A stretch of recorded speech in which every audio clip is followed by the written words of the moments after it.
What's up, everybody? Welcome to DFS by the Numbers. These are my Draftkings MMA picks for UFC Fight Island 4, Holm versus Irene Aldana. And wow, what a card we have for this weekend. And it's probably in contention for one of the worst cards of the year from a name perspective. And just overall, the main event is not going to be exciting. Holm, Irene Aldana. The co-main event is Jorgen De Castro and Carlos Felipe. Wow. This is one of the cards where I think the prelims are more entertaining than the main card here. I'm really looking forward to some of these fights on the prelims, like Charles Jourdain, Jordan Williams, Imavov, Luma Lukbumi, Jinyu Frey is going to be a good fight. Casey Kenny, man. But, it's another opportunity to make money. Nonetheless, I, personally seem to have a lot of success on these cards that are not, the strongest from a name value. The last one that comes to mind was the 7-fight card a month ago is when I got my last takedown. So hopefully another takedown comes on this card. And I'll be honest, this card is tough from a DraftKings perspective because there are a lot of fighters that do not typically score high. There's only like a handful of fights that are probably going to finish here. You're struggling. Do you want to play the main event in your lineups? Do you want to fade the main event? I think you can fade the main event this week, but overall it's a pretty tough card, which I don't know what it is, but I seem to have success. So really looking forward to the card, hopefully making some money, hopefully getting a takedown this week as well. Just want to give a shout out to the person that won my contest last week. It was a Josh to remember. He actually put the optimal lineup in my contest last week. Was able to contact him and get him his winnings there, but hopefully he put that in a big contest because very, very impressive to do that with just one line, get the optimal lineup there. But with that said, we are going to get started with the video. If you guys can please leave a like, subscribe if you have not yet, would really appreciate that a ton. Make sure you do hit that subscribe button if you do like the content I'm putting out. Would love to get 7,000 subscribers. I think we're about 200 away. 7,000 in the near future would be sweet. Hopefully by UFC 254. All right, so getting into the fight does not go to decision lines, and we have Felipe and De Castro here in minus 305. I actually can see a scenario where this does go to decision. Two guys that are very durable, two guys that have, fairly low output, and that is kind of concerning in this fight. Of course, it's a heavyweight fight. You do want exposure, but I can see a scenario where someone wins and scores like 40, 50 points. So kind of scary in that aspect, but I think De Castro should get it done. I think he's the much better fighter, but Felipe is going to be throwing more volume. He's going to be in there talking crap. I do think De Castro is more than likely to knock him out, but it's just something to think about. If there is no knockout, this fight is going to score very low, and it's probably going to have some ownership, it being the co-main event for some reason, and it being a heavyweight fight. So something to think about there. Townsend and Torodovic, minus 215. Fight doesn't go to decision. Another scenario, I can definitely see this going to a decision. Townsend's someone who's very, very durable. I think he's been knocked out one time by a Dalcha champion, Dalcha Lamaguda, somebody who's very, very powerful. And just watching tape on Dusko, I'm not all that impressed. I think there's a clear path to victory, and that is making it a boring fight, holding Townsend up against the cage, maybe taking him down, because Townsend has absolutely nothing up against the cage. He has absolutely nothing off his back. So if he wants to, just hold him against the cage for 15 minutes, and that's not going to score high as well. And we saw that on his Contender Series last fight where Dusko did just take him up against the cage and hold him there. So if that happens, it's not going to be a high-scoring fight. On the flip side, maybe Townsend lands a hard shot. He does have some power.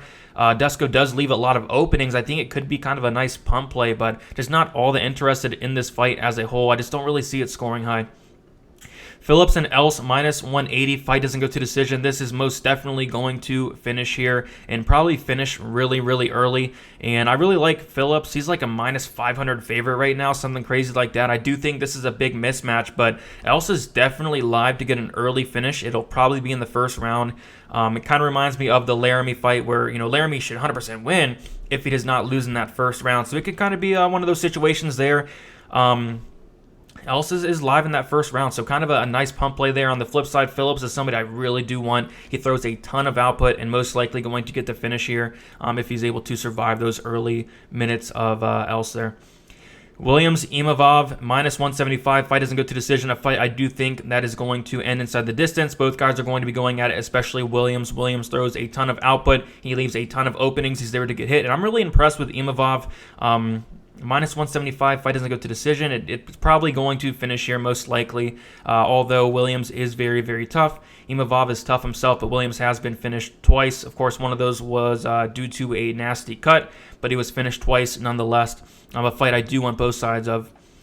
Jourdain and Culibao, minus 170. Fight doesn't go to decision. A fight that I do think finishes, especially with Jourdain finishing 100% of his fights already. Culibao did get finished last fight against Jalen Turner. No shame in that. I'm really high on Jalen Turner, but I do think Jourdain's going to finish him, and probably finish him fairly easy, or fairly early, I should say. Getting into the core plays, and no surprise here, Charles Jourdain, my number one play of the week here. And I just really like him here. He throws a ton of output.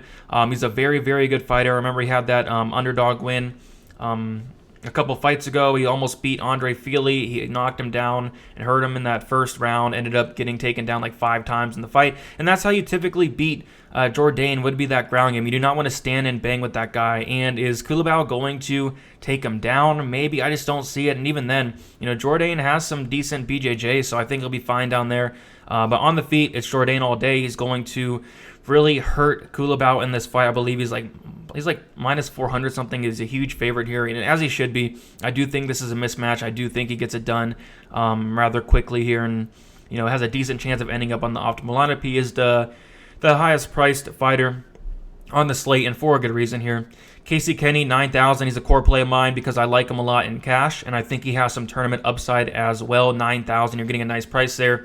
We saw him get that finish his last fight. I actually can see him get a finish here. He has some really good BJJ, and I don't think Alatang has, anywhere near the ground credentials as someone like Kenny that, is, surviving against Bermudez, surviving against Borg, all these guys. Like, he's really, really impressed me. He has very good wrestling. Of course, he has been taken down so many times in the UFC, but by very good wrestlers. Merab Dvalishvili, Ray Borg's a good wrestler, so can't look into all that too much. And I don't even know if Alatang is going to want to take down Kenny, because Kenny has really good scrambles, really good reversals, and maybe he can even catch a submission. So on the feet, you got to go with Kenny all day. He's going to be throwing the more output. Alatang is very, very low output. Alatang only throws and lands 2.77 significant strikes per minute compared to Kenny's almost 4 per minute. So really like Kenny here. I think he's safe. I think he's a good cash play. I like him in tournaments as well with a possible submission. Next, and I can't believe this is on my core plays, but there's really not much on this card. There's not people that are going to go out there and score a ton of points. And Court McGee, he has the volume. He has the takedowns. We know his opponent, Carlos Condit, he does get taken down, has like a 30% takedown defense. So the path to victory for him to end up on the optimal lineup is actually there. So for that reason, it's a core play of mine, and I do think this fight has a pretty solid chance of ending up on the optimal lineup. Both guys throw a pretty decent amount of volume, and I just think Court McGee has that clear path to victory of getting the takedowns. Like I said, Condit, 30% takedown defense. The path to victory is written on the wall for him, and he's going to throw a ton of volume doing so. Very, very durable. If Condit wins, he typically wins by a finish. He's finished 28 out of 30 of his fights there, and I don't know, 28 out of 30 of his wins there, and if he wins, it's going to be most likely by a finish, and Court McGee's been finished like 1 time, so I really don't see that happening. So give me Court McGee here, as ugly as it sounds as a core play. Next we got Jorgen De Castro at 8,900. This is kind of a boom or bust play. I think he could very well get a first-round knockout, which, he'd be optimal at 8,900. But if he does not get that first-round knockout, he's probably going to bust, and he's probably going to bust hard, maybe even lose, because Felipe is going to be throwing the more output.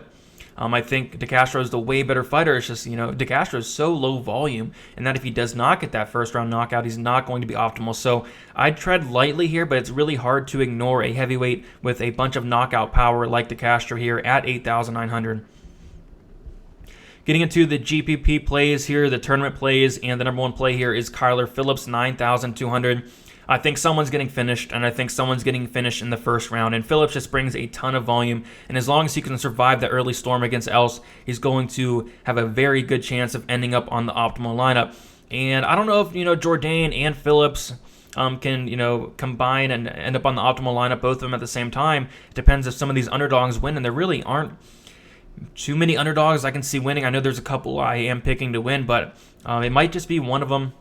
But that all depends on if some of these underdogs can get it done. But, Phillips is a very good play. Tons of volume. Finish upside. I really like him at 9,200.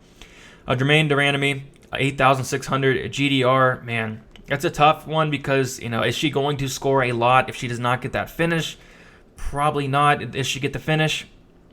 Probably not the best, most likely outcome there. I do think she can win, but it might be an ugly decision where, Pena's holding her up against the cage. Maybe Pena even gets a takedown. So it's really hard to go all in on GDR here, especially at 8,600. But she does have that power. She is a decent finisher, but not the best play in the world here. Jordan Williams. This play has a little bit more upside at 8,700. He's going to bring a pace. He's going to throw a ton of volume. He is acceptable to being hit a ton. He does leave a lot of openings. But if he gets the win, he's probably going to score very high. 8,700 is not a bad price tag whatsoever. Maybe he even gets a finish. Of course, we don't know much about Imavov. There's not much tape on him, but from what I've seen, I'm pretty impressed. But, Williams, I guess he has a chance. He has a chance to get it done, and if he does, it's probably going to be very high scoring. I think this is going to be a very good fight. I think it should be lined a lot closer, and the line is coming down. This is almost a pick 'em now, so you're not getting as much line value as you would earlier in the week with Jordan Williams, but if he does win, it probably scores more decent than a GDR or a Luma Luke when we win. Speaking of Luma, 8,500. And I don't hate this play, especially on a slate with not much here. She's going to throw a ton of volume. This fight should be standing most of the time unless she gets some type of takedown. But then again, I don't think she's going to follow Fry to the ground there. But, on the feet, she's going to throw a lot. Maybe she lands a plus, over 100 significant strikes. Maybe fight metric, seems a little generous like they typically do in these women's fights. So Luma, I guess, makes sense at 8,500. Not the prettiest play in the world, but I do think she wins. I think she throws a ton of volume, and would it be enough to get on the optimal lineup? Maybe, but I can really see the ceiling being like 90 points, and that's being generous there. Holly Holm, I forgot to add her price there, but I guess I'm not that interested in this main event as a whole, because if Holly Holm wins at 8,400, she's probably not going to score well. If she wins, she throws so little. She averages about 2.75 significant strikes per minute. It's going to be a lot of holding against the cage. That's how she's going to get it done, and that's just not going to score well. And I know you get those extra 2 rounds, but still, like, what's she going to do in those extra 2 rounds? I can definitely see her scoring like 80, 90 points. She's not going to go for takedowns. If she does, Aldana has a really good takedown defense. What she's going to do for the win is hold Aldana up against the cage, and that's not going to score well. If anything, I'd rather take a shot on Aldana, someone we know who's going to throw a lot of volume. But ultimately, in all likeliness, Holm's going to hold Aldana up against the cage for 5 rounds. Unless Aldana is strong enough to reverse position, keep it at range. Maybe she is. That's what I'm kind of banking on. But Holm, it's really hard to go all in on this main event or even play like some of this main event. Like, it's something I really do want to, not go as high on, because I know it'll gain ownership because it's the main event. But man, I can just see a scenario where this does not score high. So I don't know. I guess I'll have some Holm, but just not overly interested in it. Getting into the live dogs here, and we are going to start with Nasruddin Imavov at 7,500. And I really like what I see from this guy on tape. It's just the problem is I only was able to watch like 4 or 5 fights. He is very technical. He's going to be the more technical fighter. I think he's the better fighter in this matchup. I guess the only problem is he's low volume, but he picks his shots very well. He hits very, very hard, and we have seen Williams knocked out before, and there really isn't many underdogs on the slate. So Imavov at 7,500 looks pretty good to me in a fight that, in all likelihood, should finish here. So 7,500 is somebody I'm really liking for a live dog here. Irene Aldana, 7,800 main event. You get that 5 rounds if she's able to be strong enough and break away from getting held up against the cage. Keeps it at range. She does throw a lot, 5 significant strikes per minute. So this is able to stay at range for the whole fight, which I'm not overly confident it is, but if it does, she could pay off that $7,800 price tag. So if I had to pick between Holm and Aldana, just for the upside, it would probably be Aldana, and you're getting a little bit of savings. But just then again, not overly interested in this main event. And typically you do like playing the main event, but I think this is one of those weeks where you don't need to have the main event. Luigi Vandorini, 8,000. It's a tough fight here. He's making his second fight in the UFC. We have seen Justin Harari fight 3 times in the UFC, and he's just been very unimpressive. He only lands 3.58 Harari, and Vandorini is someone who landed like 5 strikes through like a round and a half against Zaleski Dos Santos. Of course, it's against Dos Santos, somebody I'm very high on, and he almost submitted him as well. He got him in a very deep submission. Luigi is a BJJ black belt. He's finished 100% of his fights. He's going to be most likely throwing the more output, trying to get takedowns. If someone wins in this fight, it's, if Vandorini wins, he's going to score a lot of points. If Arari wins, he's going to score very little points unless he gets some type of finish. And Arari's not really a big power puncher. So if I had to pick somebody in this fight just for the upside, it would be Vandorini. And this is the first fight of the night. He's going to be at a slight reach advantage. He's going to be at a slight height disadvantage as well. But the upside is in his favor with that finishing ability. 100% of his fights won by finish, 50% by knockout, 50% by submission. BJJ black belt compared to Arari is a brown belt in BJJ. And, Vandorini is really good on the mat. So if he can get it there, a sub is very, very live. It's just, is he going to be able to get it there? I know Arari has like a 33% takedown defense, and a lot of that was because Darren Till took him down like 3 times, but from what I saw, his takedown defense looks okay.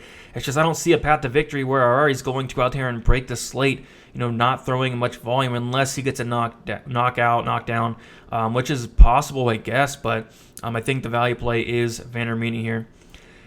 And then Carlos Condit, 7,900. Like I said, I do think this fight is important. I think there's going to be a lot of volume. It's just really hard to pick someone like Condit who has like a 30% takedown defense. He's more than likely going to get taken down here on the feet. You can give him the advantage for sure. He just hasn't won in like 6 fights, something like that. So it's really hard to pick him. I do think he gets taken down, but if he's able to stuff those, I just don't. If McGee doesn't take him down, I do think he's live, but I do think McGee is going to, watch some tape and know that, yeah, we can get this guy down. And outside of a submission, I just don't see Condit winning this fight. So give me Court McGee, but Condit, maybe he finds a submission, which he hasn't been able to do in years. I think like his last submission was like in 2008, 9, 10, somewhere around there. It's been like over 10 years. Or, McGee comes in here with a bad game plan of just keeping on the feet, then yeah, Condit can definitely win. But I think, McGee will be more than smart to come in here and get takedowns and win a decision. Pump plays, there really isn't much. I guess you can play some Townsend, but Cameron Else at 7,000. Like I mentioned, he's kind of like the Derek Minner play. Derek Minner was live for that first round. Else is live for the first round as well. Very dangerous, going to come in there trying to get the finish, and a lot of times, especially recently, it's been working. So Else at 7,000 is something I'm definitely interested in a little bit. Of course, I love Phillips this week, but Else is live in that first round. That's something we look at in a pump play. And just a reminder that you can become a member of my Patreon and receive full access to my statistical model with all the stats of every fighter, premium projections, and GPP lineup percentages, Draftkings article, which will be out sometime on Friday night. Access to my Discord where you guys can ask me any questions you want. Now is the best time to sign up at the beginning of the month here. Have about 150 members. Would love to get to that 200 mark in the near future. But with that said, really looking forward to this card, I guess. I mean, I'm ready to make some money. And like I said, I tend to do good on these cards that are very tricky and very hard, and this one definitely is. So hopefully get a takedown this week. Hopefully one of you guys get a takedown. Hopefully we all do good, make some money. And if you have any questions, you know where to find me, DFS_numbers on Twitter, DFS by the numbers on Instagram. And make sure you guys check out my live stream Friday, 7 p.m. Eastern Time. I'm going to be going over the weigh-ins, final thoughts, DraftKings betting, all of that good stuff. And until then, good luck on Saturday on this interesting card.